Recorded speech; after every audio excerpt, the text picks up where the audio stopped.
मेरा नाम है अभय और आप सुन रहे हैं मुंशी प्रेमचंद की कहानी शंखनाद। भानु चौधरी अपने गांव के मुखिया थे। गांव में उनका बड़ा मान था। दरोगा जी उन्हें टाट बिना जमीन पर न बैठने देते। मुखिया साहब की ऐसी धाक बंधी हुई थी कि उनकी मर्जी बिना गांव में एक पत्ता भी नहीं हिल सकता था।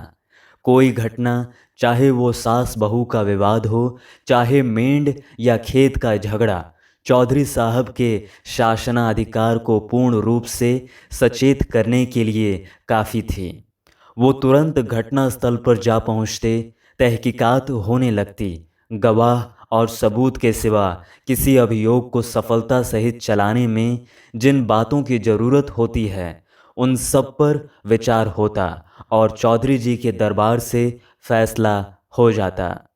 किसी को अदालत तक जाने की ज़रूरत न पड़ती। हाँ, इस कष्ट के लिए चौधरी साहब कुछ फीस जरूर लेते थे।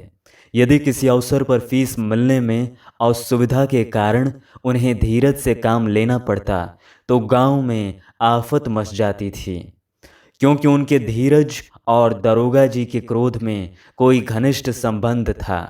सारांश ये कि चौधरी से उनके दोस्त दुश्मन सभी चौकन्ने रहते थे। चौधरी महाशय के 3 सुयोग्य पुत्र थे। बड़े लड़के वितान एक सुनिश्चित मनुष्य थे। डाकिए के रजिस्टर पर दस्तखत कर लेते थे। बड़े अनुभवी, बड़े मर्मज्ञ, बड़े नीति कुशल। मिर्जाई की जगह कमीज पहनते, कभी कभी सिगरेट भी पीते, जिससे उनका गौरव बढ़ता था। यद्यपि उनके ये दुर्व्यसन बूढ़े चौधरी को नापसंद थे, पर बेचारे विवश थे, क्योंकि अदालत और कानून के मामले वितान के हाथों में थे। वो कानून का पुतला था। कानून की दफाएं उसकी जबान पर रखी रहती थीं। गवाह गढ़ने में वो पूरा उस्ताद था। मझले लड़के शान चौधरी कृषि विभाग के अधिकारी थे। बुद्धि के मंद लेकिन शरीर से बड़े परिश्रमी। जहाँ घास न जमती हो वहाँ केसर जमा दें। तीसरे लड़के का नाम गुमान था। वो बड़ा रसीक, साथ ही उद्दंड भी था। मुहर्रम में ढोल इतने जोरों से बजाता कि कान के पर्दे फट जाते। मछली फंसाने का बड़ा शौकीन था। बड़ा रंगीला जवान था। खंजड़ी बजा बजा कर जब वो मीठे स्वर से ख्याल गाता तो रंग जम जाता। उसे दंगल का ऐसा शौक था कि कोसों तक धावा मारता, पर घरवाले कुछ ऐसे शुष्क थे कि उसके इन व्यसनों से तनिक भी सहानुभूति न रखते थे। पिता और भाइयों ने तो उसे उसर खेत समझ रखा था। घुड़की धमकी, शिक्षा और उपदेश, स्नेह और विनय, किसी का उस पर कुछ भी असर न हुआ। हाँ, भावजें अभी तक उसकी ओर से निराश न हुई थीं। वे अभी तक उसे कड़वी दवाइयाँ पिलाई जाती थीं। पर आलस्य वो राज रोग है जिसका रोगी कभी नहीं संभलता। ऐसा कोई बिरला ही दिन जाता होगा कि बांके गुमान को भावजों के कटु वाक्य न सुनने पड़ते हों। ये विषैले शर कभी कभी उसके कठोर हृदय में चुभ भी जाते, किंतु ये घाव रात भर से अधिक न रहता। भोर होते ही थकान के साथ ही ये पीड़ा भी शांत हो जाती। तड़का हुआ, उसने हाथ मुंह धोया, बंसी उठाई और तालाब की ओर चल खड़ा हुआ। भावजें फूलों की वर्षा किया करतीं। बूढ़े चौधरी पैंतरे बदलते रहते और भाई लोग तीखी निगाह से देखा करते। पर अपनी धुन का पूरा बांका गुमान उन लोगों के बीच से इस तरह अकड़ता चला जाता जैसे कोई मस्त हाथी कुत्तों के बीच से निकल जाता है। उसे सुमार्ग पर लाने के लिए क्या क्या उपाय नहीं किए गए। बाप समझाता, बेटा ऐसी राह चलो जिसमें तुम्हें भी पैसे मिलें और गृहस्थी का भी निबाह हो। भाइयों के भरोसे कब तक रहोगे? मैं पका आम हूँ। आज टपक पड़ूं या कल, फिर तुम्हारा निबाह कैसे होगा? भाई बात भी न पूछेंगे। भावजों का रंग देख ही रहे हो। तुम्हारे भी 2 लड़के बाले हैं, उनका भार कैसे संभालोगे? खेती में जी न लगे, कहो कांस्टेबली में भर्ती करा दूं। बांका गुमान खड़ा खड़ा ये सब सुनता, लेकिन पत्थर का देवता था, कभी न पसीजता। इन महाशय के अत्याचार का दंड उनकी स्त्री बेचारी को भोगना पड़ता। कड़ी मेहनत के घर के जितने काम होते वे उसी के सिर थोपे जाते। उपले पाथती, कुएं से पानी लाती, आटा पीसती, और इस पर भी जेठानियां सीधे मुंह न बात करती थीं, वाक्य बाणों से छेदा करती। एक बार जब वो पति से कई दिन रूठी रही तो बाकी गुमान कुछ नरम हुए। बाप से जाकर बोले, मुझे कोई दुकान खुलवा दीजिए। चौधरी ने परमात्मा को धन्यवाद दिया। फूले न समाये, कई 100 रुपए लगाकर कपड़े की दुकान खुलवा दिए। गुमान के भाग जागे। तंजेब के चुन्नटदार कुर्ते बनवाए, मलमल का साफा धानी रंग में रंगवाया। सौदा बिके या न बिके उसे लाभ ही होता था। दुकान खुली हुई है, 10-5 गाढ़े मित्र जमे हुए हैं। चरस की दम और ख्याल की ताने उड़ रही हैं। चल झटपट री, जमुना तट री, खड़ी नटखट री। इस तरह 3 महीने चैन से कटे। बांके गुमान ने खूब दिल खोल कर अरमान निकाले, यहाँ तक कि सारी लागत लाभ हो गई। टाट के टुकड़े के सिवा और कुछ न बचा। बूढ़े चौधरी कुएं में गिरने चले। भाऊजों ने घोर आंदोलन मचाया। अरे राम, हमारे बच्चे और हम चिथड़ों को तरसें, गाढ़े का एक कुर्ता भी नसीब न हो, और इतनी बड़ी दुकान इस निखट्टू का कफन बन गई। अब कौन मुंह दिखावेगा, कौन मुंह लेकर घर में पैर रखेगा। किंतु बाकी गुमान के तेवर जरा भी मैले न हुए। वही मुंह लिए वो फिर घर आया और फिर वही पुरानी चाल चलने लगा।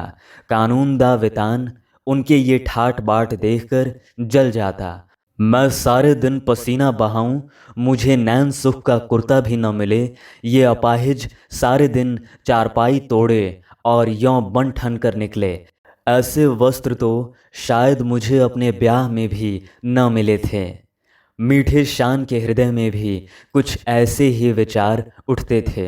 अंत में ये जलन न सही गई और अग्नि भड़की तो एक दिन कानूनदा वेतान की पत्नी गुमान के सारे कपड़े उठा लाई और उन पर मिट्टी का तेल उड़ेल कर आग लगा दी।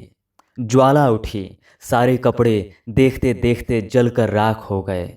गुमान रोते थे, दोनों भाई खड़े तमाशा देखते थे। बूढ़े चौधरी ने ये दृश्य देखा और सिर पीट लिया। ये द्वेष की अग्नि है, घर को जलाकर तब बुझेगी।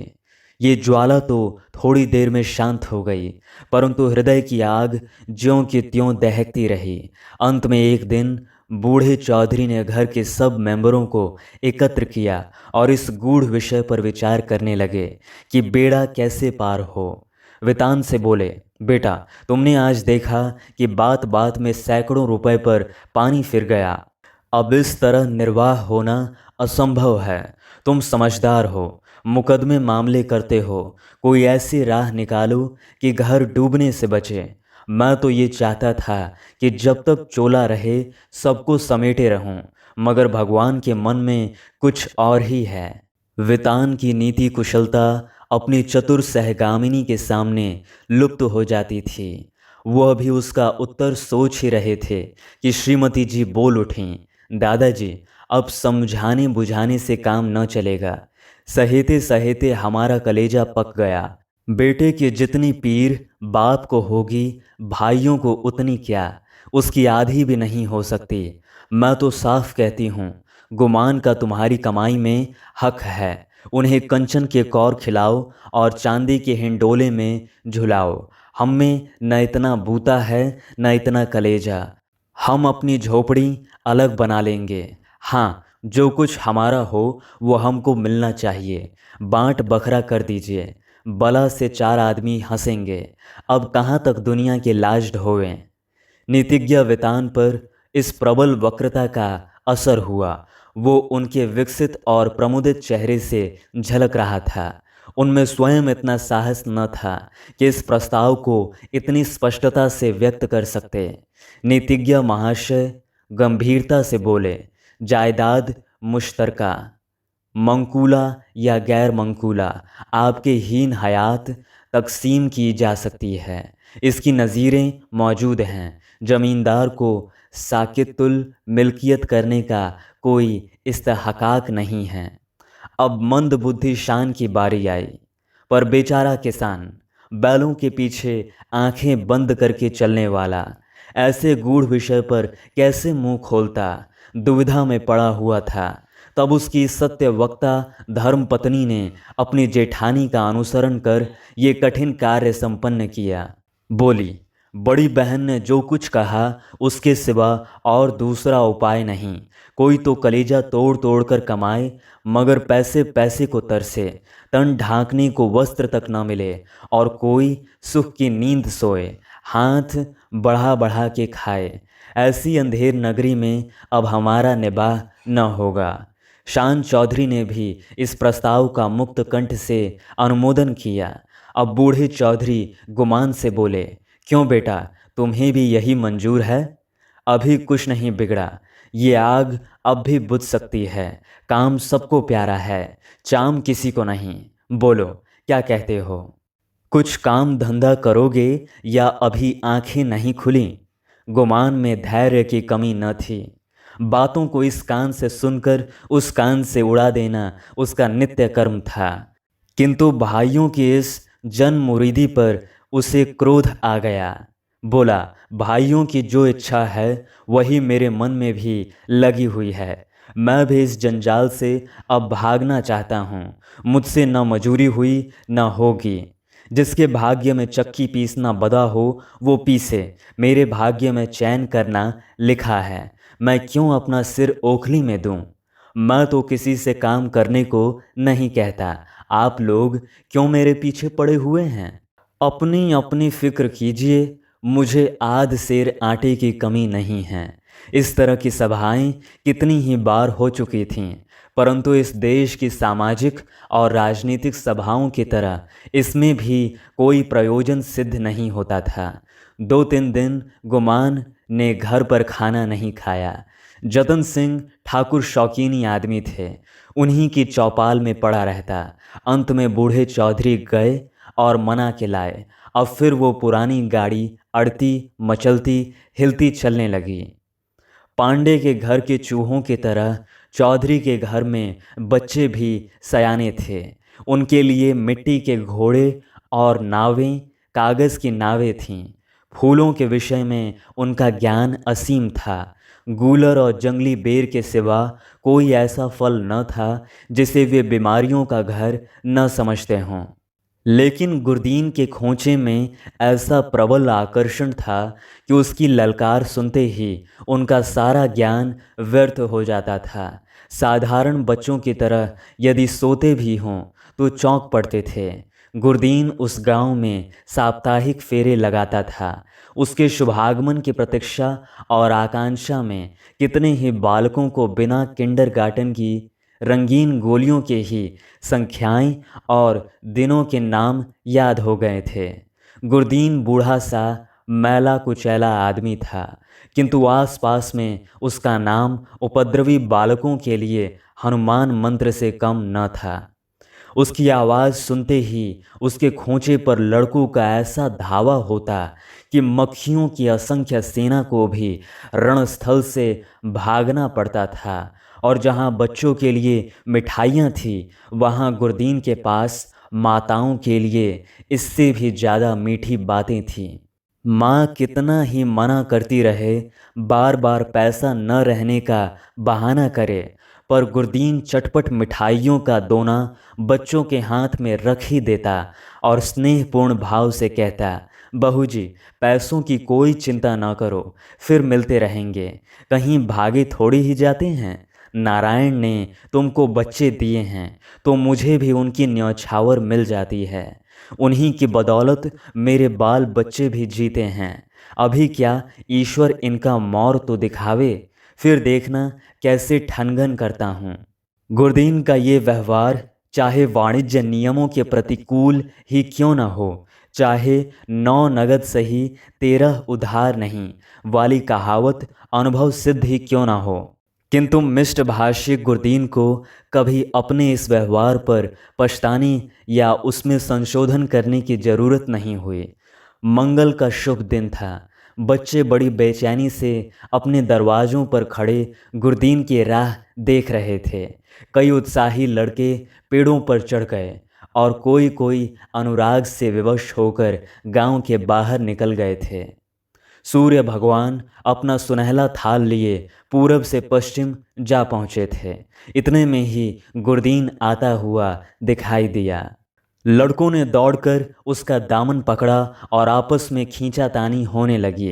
कोई कहता था मेरे घर चलो, कोई अपने घर का न्योता देता था।